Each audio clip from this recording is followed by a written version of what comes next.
बहन, ये क्या है? आप इस धनुषवान को क्यों लेकर आई हैं? उर्मिला, इस डाली में लगे हुए पुष्पों को तुम तोड़कर नहीं ला सकती हो ना, इसीलिए। इसलिए अर्थात आप इस धनुषवान से क्या करने वाले हैं? धनुष की सहायता से तुम्हें पुष्प मिल जाएंगे।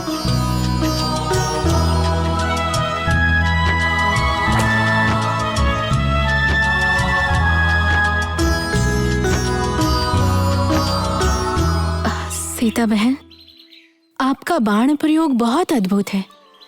ना ही डाली टूटी, ना ही वृक्ष को कुछ हुआ, केवल सारे पुष्पों को आपने नीचे गिरा दिया। अद्भुत। अमात्य जी, देखा आपने हमारी सीता के बाण प्रयोग के कौशल्य को? जी हाँ महाप्रभु, ये तो आश्चर्य की बात है। जिस धनुष को 10 लोग भी मिलकर नहीं उठा सकते, उस शिव धनुष से यदि सीता ने बाण प्रयोग किया है तो उसकी शक्ति अनुपम है। इतनी अनुपम गुण से भरी सीता को न जाने उसे एक पराक्रमी वर कैसे मिलने वाला है, ये तो सोचने की बात है। सही कहा अमात्य जी, आपका वचन पूरी तरह सत्य है और हमें इस संदर्भ में विचार तो करना ही होगा।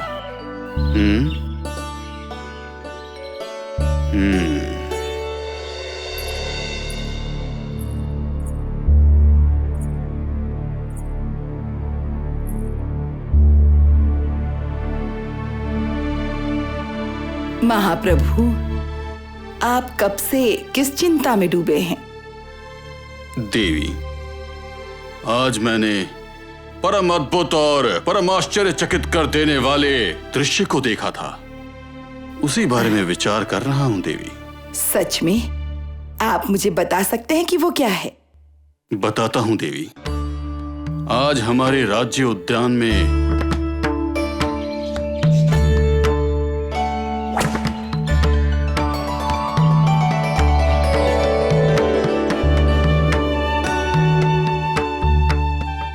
आपकी बातें सुनकर मैं तो आश्चर्यचकित हो गई। हमारी प्यारी कोमल सी सीता उस अति भारी महाधनुष को उठाकर राज उद्यान तक लेकर जाती है और वहां बाण के प्रयोग से पेड़ों पर से फूलों को गिराती है। मुझे तो इस पर विश्वास ही नहीं होता। किंतु देवी, ये तो मेरी आंखों से देखा हुआ सत्य है, विश्वास तो करना ही पड़ेगा। ये तो हम दोनों ही अच्छे से जानते हैं कि हमारी सीता कोई साधारण कन्या नहीं है और यही सोचकर मैं भी चिंतित हूं। हमारी असाधारण सीता को ब्याह कर ले जाने वाला जो भी पुरुष होगा वो असाधारण रूप से साहसी ही होना चाहिए और ऐसे पराक्रमी को कहां ढूंढूं, कैसे ढूंढूं? और ऐसे अप्रतिम पराक्रमी को हम इस भूमंडल पर कहां ढूंढेंगे?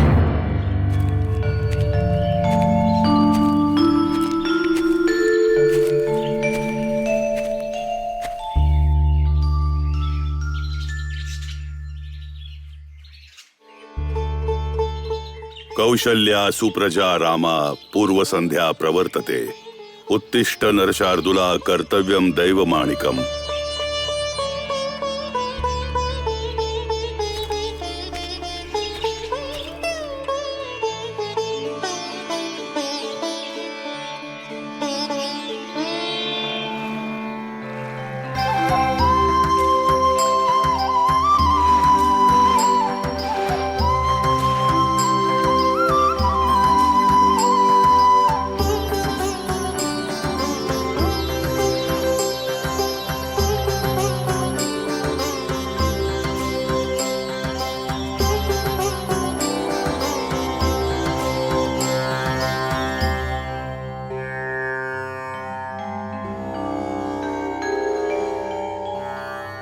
ओम भूर्भुवः स्वः तत्सवितुर्वरेण्यं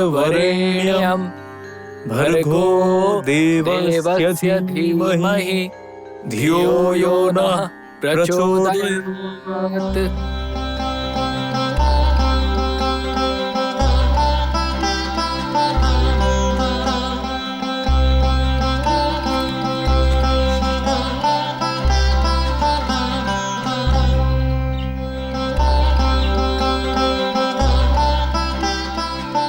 लक्ष्मण, हमारी इस यात्रा को आगे बढ़ाते हैं। यहाँ पास में शरयू गंगा नदी का संगम है। वहाँ एक महान तपस्वी का आश्रम भी है। आज रात हम वही विश्राम करेंगे।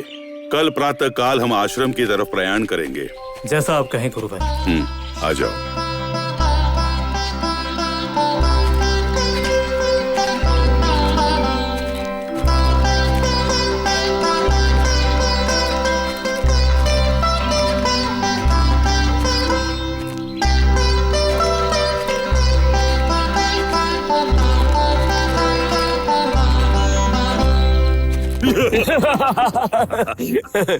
सुबाहु, विश्वामित्र ने यज्ञ की रक्षा के लिए इन बालकों को बुलाया है। देख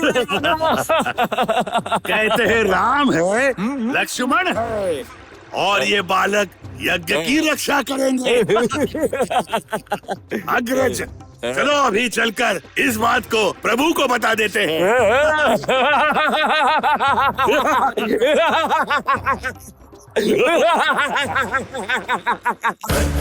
राम और लक्ष्मण हैं। महर्षि, राजर्षि, ब्रह्मर्षि विश्वामित्र ने यज्ञ रक्षा के लिए बालकों को बुलाया।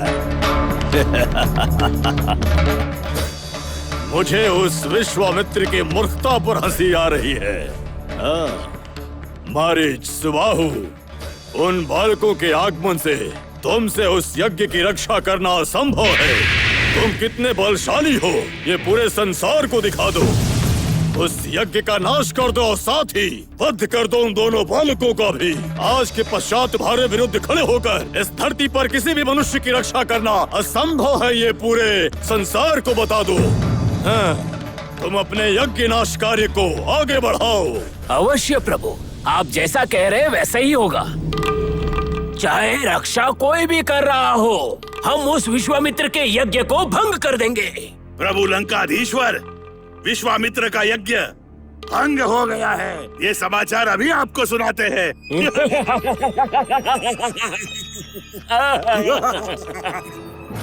सारे यज्ञ का विनाश होने दो। ये रावण कितना बलशाली है, तीनों लोग को ज्ञात होने दो।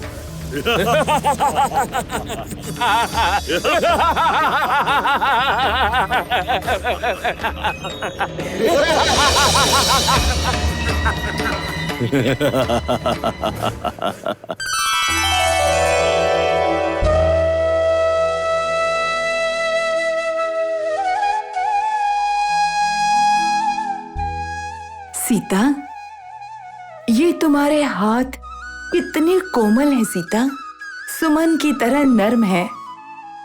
माता, ये क्या है?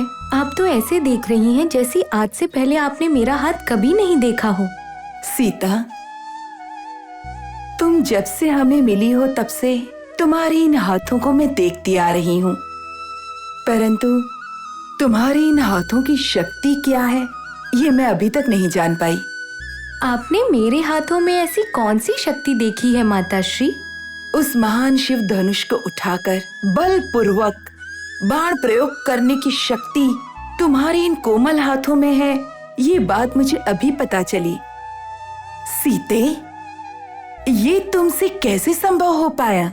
माताश्री, उर्मिला को बहुत ऊंची शाख से पुष्प निकालने में कष्ट हो रहा था।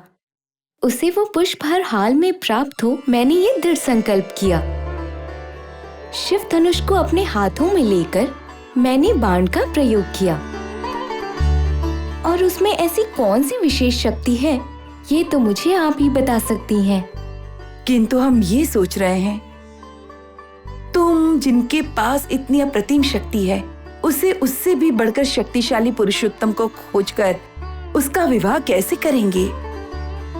इसीलिए तुम्हारे पिताजी और हमने तुम्हारे लिए एक स्वयंवर का आयोजन करके उसके अनुसार कोई योग्य है ये जानकर ऐसे उत्तम पुरुष से तुम्हारा विवाह करने का निर्णय किया है।